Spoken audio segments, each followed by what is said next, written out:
All right, we're back for the 31 days of Halloween masks here. This is day 26. Man, they're flying by. Today we're taking a complete left turn.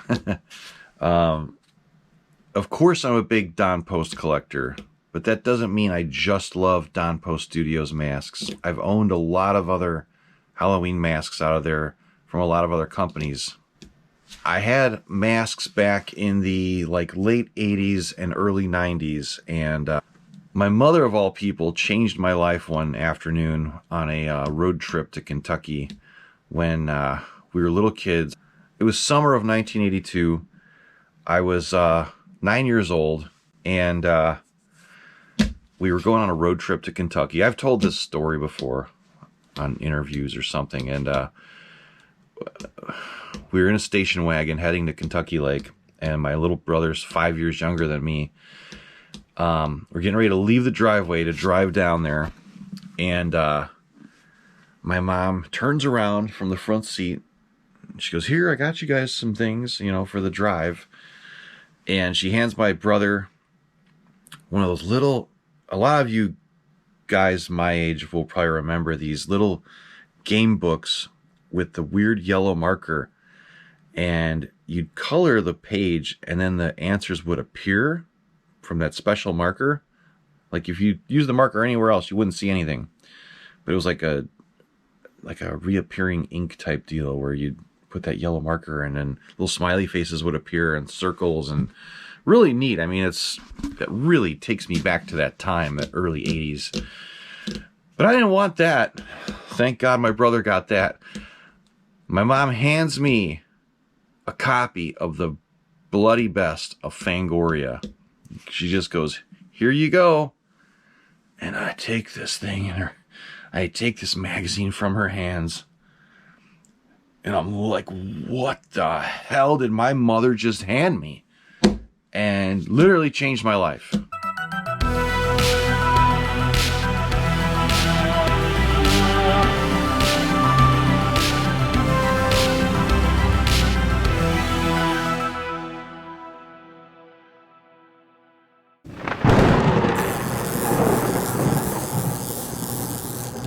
I was into monsters. I loved monster toys, monster movies, but man, that magazine changed everything. I didn't know it existed. I was like, what did she just give me? My face was glued in that magazine for hours, and then days and weeks and months. And I started getting back issues, and not back issues, but back issues. I'd find the older issues, and then I was at the newsstand getting every single issue after that. In those old Fangorias is where I would see mask ads, Don Post Studios, Distortions Unlimited, and Death Studios. Tonight, we're taking a completely different turn, like I said, and we're going to look at a Death Studios mask that is bad to the bone.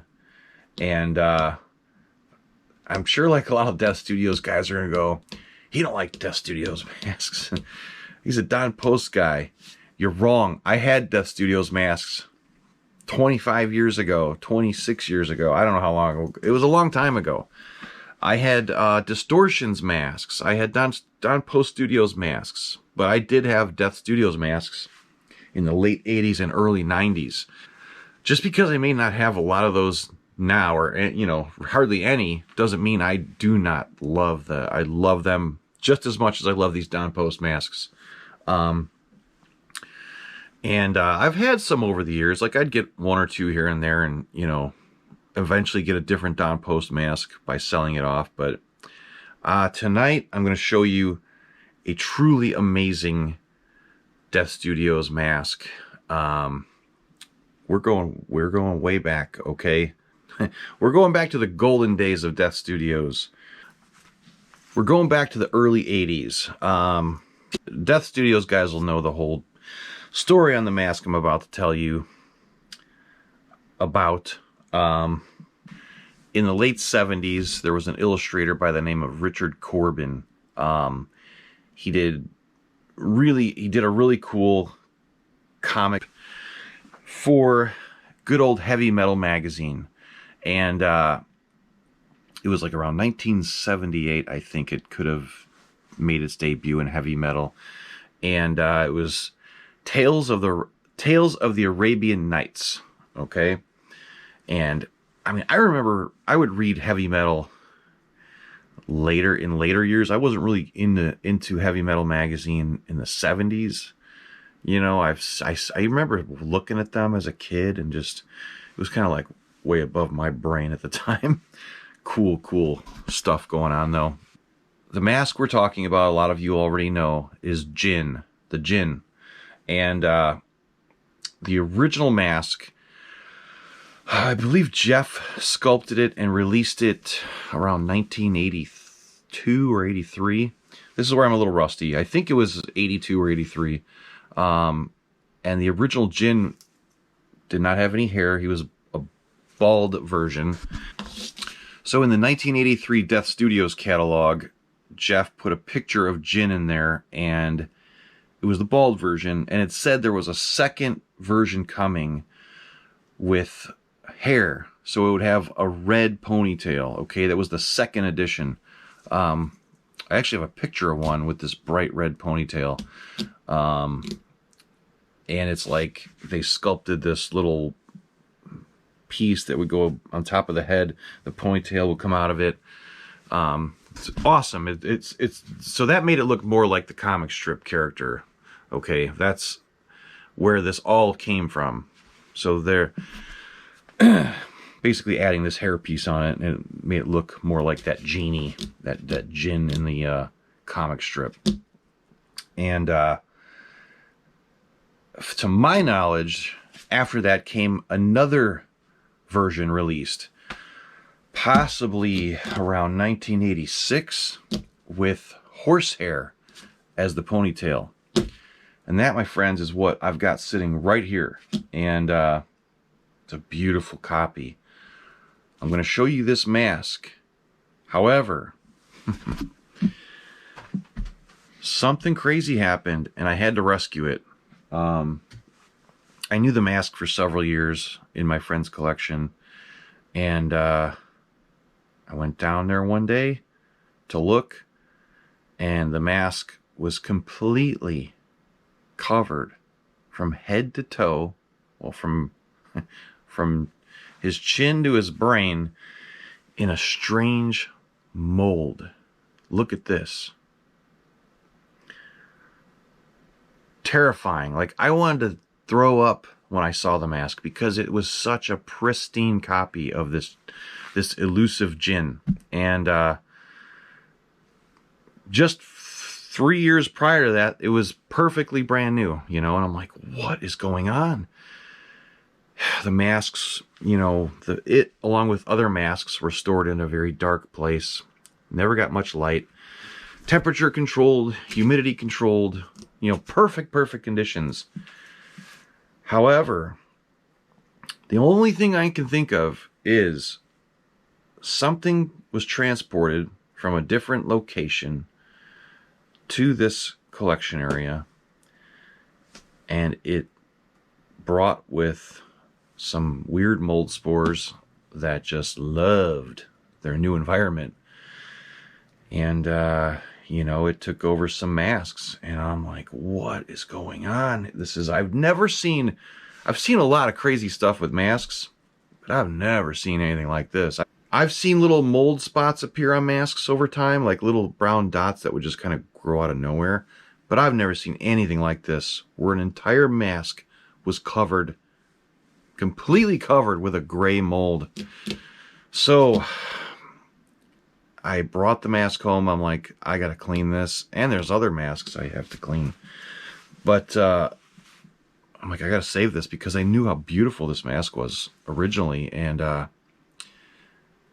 I didn't want to just take some moist towel and put it directly on this thing, because I didn't want to cause the mold to like gum up or muck up, like get muddy in a sense, you know, on this mask, and create a slimy goo all over it. So what I did, I decided to take soft a cheap soft bristle paintbrush, a wide one. And I sat there in the garage, took it in the garage, put a mask on, and I slowly got off every bit of that mold I could by dry brushing it first. That way I wasn't applying any, water to it and making it goo up, because it was so caked. And a lot of it came off, but there was still a whole film covering this mask completely, every inch of it, maybe with the exception of the eyeballs or the teeth. It was so strange. And thank God the horsehair was not covered in it. So after I did that, I finally took some very lightly damp, like microfibers, and started to wipe areas clean. And thank God that mold started to come off completely.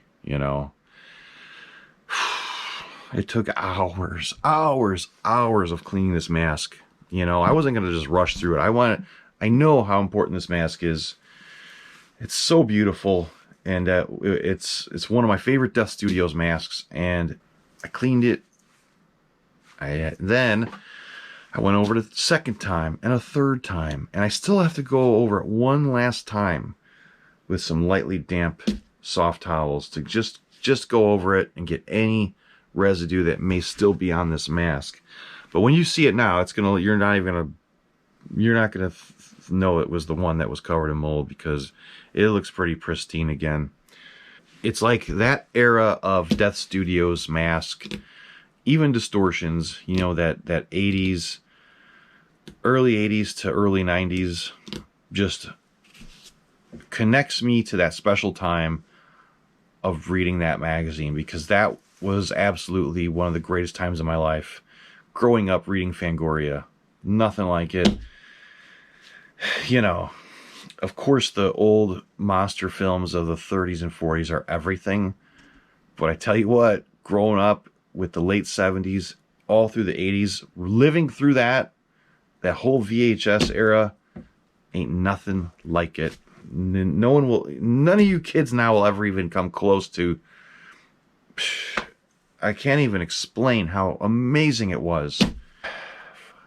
So when I see masks from that era, especially Death Studios and Distortions masks, it really brings me back to that time where I was nose deep into Fangoria Magazine, and that was a absolute special time for me growing up. So enough about my childhood. Let's go, and I'm going to show you this Jinn mask. Look at that. This sucker did not look like this when I brought him home. As you've seen in some of those photos, as I was talking about that mold, it was everywhere. I think with the exception of his mouth, maybe wherever there was a clear coat, like a clear paint, the mold didn't attach there. Let me turn this, because I'm going to show you guys the stamp on this mask. All right, when you move the hair, you see that? 1978 R. Corbin. And that, of course, is Richard Corbin, the illustrator that designed this creature in his Tales of the Arabian Nights comic in Heavy Metal Magazine. That's not when this was sculpted, to my knowledge. That is just giving credit to the artist that came up with this amazing character. And Jeff Death is the one that sculpted him and released him somewhere in the early to mid 80s. But look at that. What a killer copy. Thank God it cleaned up, because this is probably one of the nicest Jinns in existence. Number two, it is a display only copy, which I love about it. I've seen a few others on the internet, like a couple other copies out there, which I'll show you now, where you'll see in this area there's little holes underneath the eyeballs, and that's so you can physically see out of the mask. And I'm sure there's probably a hole up in here so you can breathe and get some fresh air. You know, when you order masks from places like Death Studios, you were able to request a wearable copy or display only copy. And a lot of collectors wanted that display only copy. They really didn't wear their, a lot of collectors don't wear their masks. They just love them. They love the shit out of them and want to display them and in all their beauty. And they don't want any extra holes in them. It's just they want that complete monster. And that's what I love. I love display copies. It's funny when people come down here for the first time. There's like a few questions I always get asked from everybody. Sorry, man. Number one is, how many masks do you have? That's one question. The other question is, do you wear them? Do you wear these masks? And I'll go, oh, I would never wear the masks. No way. Then people look at you like, what? I'm like, I will wear a mask for Halloween, but I really don't wear them. I wore them a lot as a kid, but, I love collecting the display only copies, or a lot of the great stuff is foam filled, and it ain't leaving this house for a Halloween party. It could be a very rare mask. It's funny, the amount of people out there. Every Halloween, I'll get somebody hitting me up on Facebook, or they'll text me, "Hey, Rudy, can I borrow a mask for Halloween? Do you have a mask I can wear?" And I always send them my favorite meme back. How about no? No, you're not getting a mask out of this collection that you can wear to a party, end up throwing it on someone's couch. Beer will be spilled all over it. Someone's going to steal it. Some kid's going to be kicking it around like a football in the front yard. And there goes my rare Don Post mask, So those of you that always want to borrow masks from me, there's no way in hell you'll ever get one out of this room. What an incredible specimen of a Jinn. And it's such a great size, too. This is a big mask. Jeff's masks have great size to them. I love that he's got this whole front part coming down, like this bib almost, you'd call it. Just bad to the bone character. And obviously you could thank Mr. Corbin for coming up with the design, but Jeff brought it to life here in 3D by sculpting that sucker out of clay and made it a wearable Halloween mask. Way to go, Jeff. And there's different versions. Like, I was kind of reading up how some did not have the nose ring. Then like another release had the nose ring. Some had little rings hanging off of the big ring. I don't know the progression of the nose rings, so I'm sure somebody out there in the that's a big time Death Studios collector could probably explain that to me better in the comments. Being on the subject of Death Studios, I'm going to show you another piece that I acquired that kind of goes with the subject of what we're talking about. Not Richard Corbin, but Death Studios.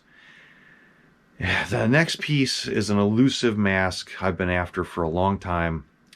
It was made in the early to mid 90s, I think around 1994, by another amazing, talented artist out there who is no longer with us, and that is Mr. John Smith. Let me show you this awesome John Smith piece. Look at that. Did you just turn a stone? I hope you did. That, my friends, is Medusa. The John Smith Medusa. Clash of the Titans, one of my favorite movies as a kid. And hands down, one of the creepiest scenes out of a movie, watching that as a kid, when Medusa was going through that lair with her bow and arrow, and Perseus is hunting her down, and you hear her tail, and the arrows are flying, and it is just, what an incredible scene.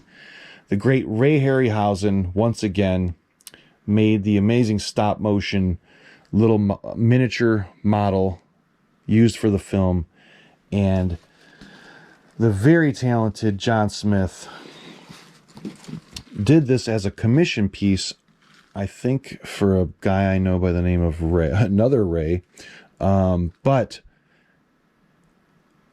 I think it was around 1994 that John Smith sculpted this, and I've only seen like 2 finished copies out there, honestly, maybe 3.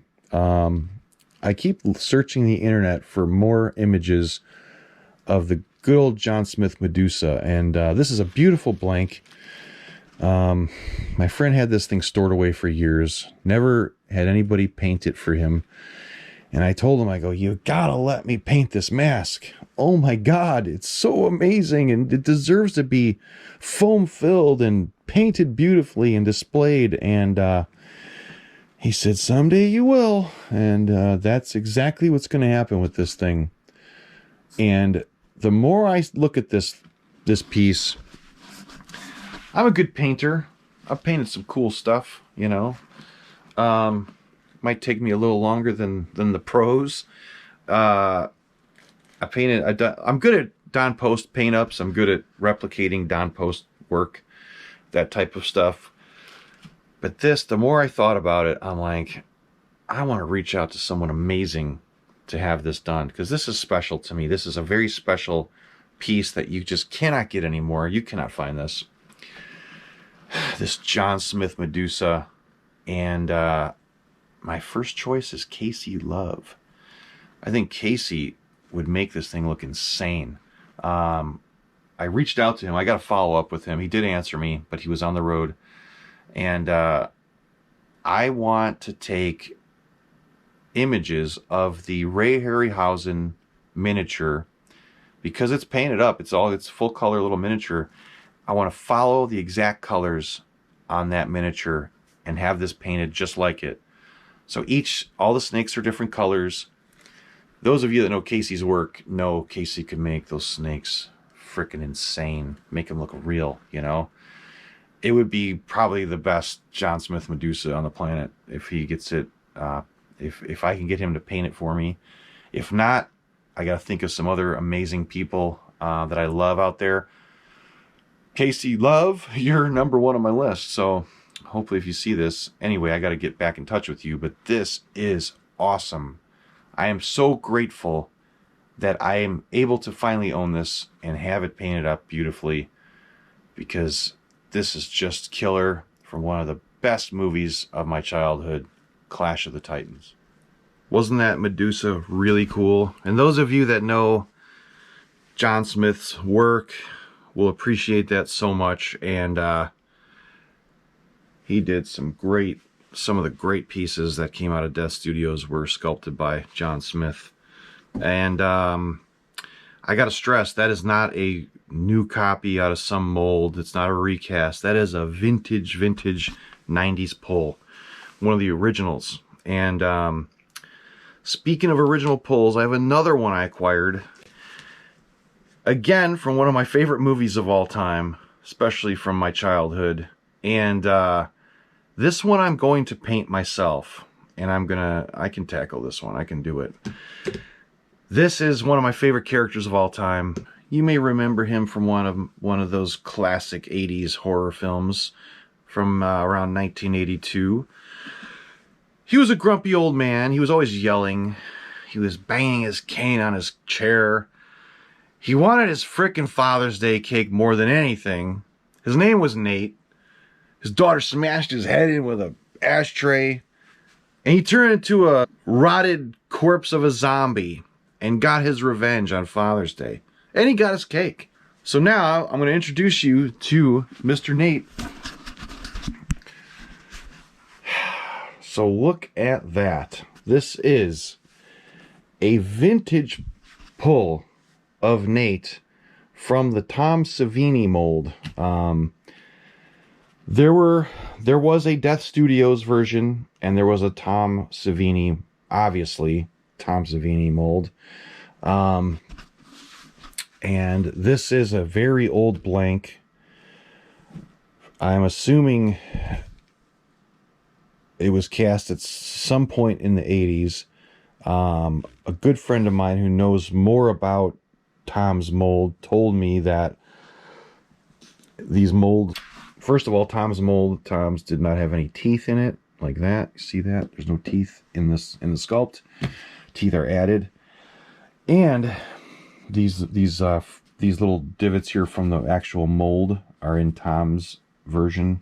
The Death Studios Nate is a little different, but this is another piece I've wanted for so long. And I used to tell my friend, like, please let me paint that. It's sitting in an old dark cabinet for decades, you know. And he said, someday you will, you know. And it's a gorgeous copy. It's full of detail, real crisp detail all around, you know.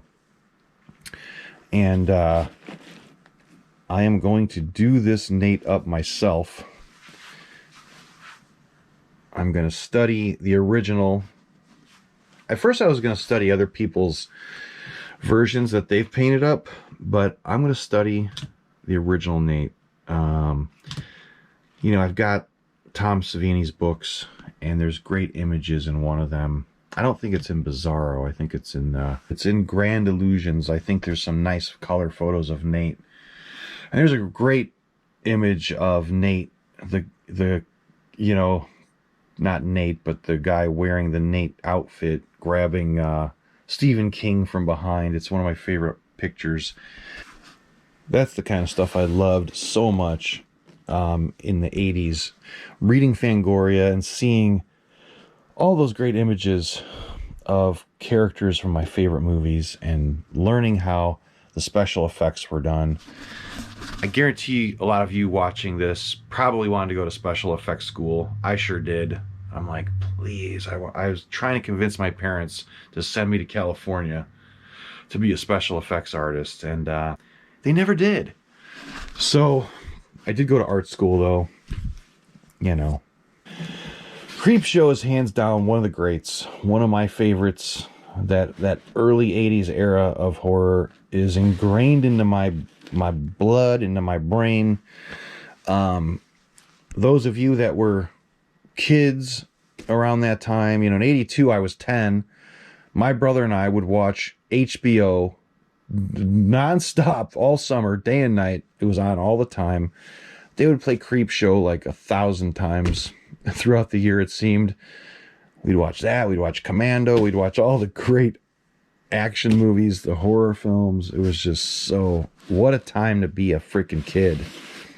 You know, in the 80s, we weren't playing with Pokemon cards. We were watching fucking Creepshow. I will probably do updates on me finishing this thing. Cleaning up the casting and then really digging in and painting him. I'm going to add the dirt, the moss, the clothing. I'm going to make him a complete finished Nate. First, I'm going to foam fill it and make it nice and sturdy. And I can't believe I'm finally going to have a Creepshow Nate from Tom Savini's mold in the collection. And there's nothing better. This is the one I wanted. I even showed pictures of this to Tom, like at some convention. I go, is this the one from your mold? He goes, yep. So, and I was like, hey Tom, will you finish it for me? And he goes, no. He goes, but one of my students will do it for you. And I'm like, it's not the same. I want you, sex machine. I want you to do it. But looks like I gotta do it myself. He's a busy man, and it would probably cost me a lot of money to have Tom Savini finish this Nate for me. I would pay it though, Tom. I will pay you to do this if you see this freaking video, just to say you did it. Anyway, so I don't know. Should we look at one more mask? One more. What else would fit in tonight's theme? of Not Don Post. 80s Fangoria. You know, what would fit in that theme? I know of one, and it's incredible. Do you want to see it? Come on. All right. We're going from 1982 to 1983. The best time to be a freaking kid. My God. I know that in 83, Distortions Unlimited was pumping out some of the greatest masks they've ever produced, and one of them is sitting right in front of me. I bought this sucker from my good buddy Gene Crowell. Crowell. He's my good friend. Gene, I used to call him Gene Crowell for years. He goes, no, it's Crowell. I'm like, sorry, bro. So, this mask, it's massive. He's an alien. He's straight out of the 1983 Distortions catalog, and he is heavy metal. Holy cow. Look at that. Just what a crazy, amazing mask. The original design for this was a very limited piece made by Rick Stratton, special effects extraordinaire, Rick Stratton. And there's a prototype mask that I've actually had in my hands, and that was the inspiration for this heavy metal mask. But this thing is so cool. You know, a lot of Distortions guys out there probably think I don't want anything to do with collecting those masks, but I do. The problem is I'll get one and I'll want to buy all of them, and then I'll be broke. So this is hands down one of the coolest Distortions masks in my opinion. And it's so massive. Like I said, look at the size of this thing. Look at it's my hand. See that? Just a wicked, crazy mask out of the good old days of Distortions Unlimited. Probably my favorite era of Distortions. You know, the early 80s. That probably goes for most guys out there that collect them. But what a badass mask. And this copy is so mint. Gene goes, this is probably one of the best ones there is. I'm like, And he was right. It is super, super minty. It was foam filled by the best. And this thing is just wicked. I'm so glad I bought it. And I'm telling you, oh, of course, it makes me want more Distortions masks. Just having a Distortions mask. Well, I've got some Distortions masks here, but I've had other Distortions masks in the past, but having this makes me want to just throw that money out the window and go buy them all. But you know, maybe in time I'll get more, but this thing is bad to the bone. I had to close this video with something truly amazing. We opened with something amazing. We're closing this video tonight on the 26th day of Halloween masks this month with the frickin' heavy metal from Distortions Unlimited. Can't get any more badder than that. That's cool and so 80s. It's crazy. So, thank you for watching, and I will see you guys tomorrow for number 27.